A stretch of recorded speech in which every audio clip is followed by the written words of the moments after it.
Hi, Tom Samilian from Switch.com, and I'm here on location in Tokyo, Japan at CEATEC, the Japanese Consumer Electronics Show. And it happens to be raining cats and dogs outside. Seriously, this is the worst typhoon to hit Japan in years, but we're here inside, safe and sound, because we just love gadgets and we just gotta be here to see them. Take a look at some of our favorites. So what's next after HD TV? A lot of people are talking about 3D TV, but frankly, I think that's kind of a big hyped accessory, a glorified accessory. What I think is really exciting about TVs is right behind me, it's the Toshiba Cell Regza television. And what's cool about it is it's basically like having the power of a very powerful PC inside your television. It basically uses the same processor, the cell processor that's in a PS3, to give you all kinds of amazing, powerful features. One thing you can do with it is record up to 8 HD shows at once and store all that stuff. It has a built-in DVR. Another thing it does is upscale YouTube videos to HD quality. So all those crappy YouTube videos, a thing of the past. They'll look like really good HD TV now.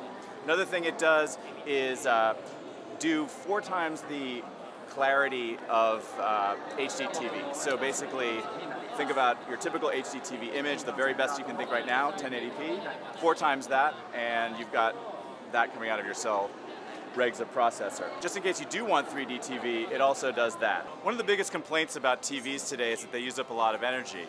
Not so much anymore, at least here in Japan, where we have a couple of prototype TVs on display here that do some interesting things that are good for the Earth. On this side is a low-power LCD television that uses only 32 watts of power, when most televisions use about 150 to 300 watts of power. That's pretty good. On this side is a television that turns off if you fall asleep or leave the room. A lot of times we use up a lot of energy just by leaving the television on. Well, this TV will take care of that for you by turning off if you fall asleep, if you leave the room, or if you just kind of stop moving. Hey, don't these sunglasses look cool? The reason I'm wearing them is because I was watching Panasonic's 3D HD in the back here. HD 3D is the big hot thing of the CEATEC show this year, and it'll probably be the big new feature of HD TVs next year. Panasonic's 3D HD TV is probably my favorite pick for the 3D implementations here at the show. The reason I really like it is it's very clear, the 3D looks very realistic. The glasses are very comfortable, and mostly it's a real-world product that's actually coming out in the form of a 50-inch plasma television, which is coming out in January from Panasonic, which will be perfect timing for watching the 2010 Olympics, some of which will be broadcast in 3D. Another thing that's cool about Panasonic's 3D experiences, besides that it's in HD, is that you will actually be able to shoot your own home movies in 3D eventually. No, I'm not making a video with my camera. Actually, what I'm doing is taking a really nice panoramic shot. And what's great about this particular feature, which is called Swing Panorama, and it's on Sony CyberShot cameras, is it makes this whole process of taking panoramic shots really easy. Instead of having to line up each and every photo, each and every part of the panoramic photo, which is such a pain on most cameras, this one you just press down the shutter and just pan the camera, and it just takes care of the still photo for you. So there you can see the panoramic shot. I didn't have to do any thinking. I just panned the camera across and it took care of everything. And then if I want a nice little close-up look, it's a nice touch screen. Just sort of pans more closely to make sure I got everything. But it also kind of makes a nice, eerie sort of semi-movie.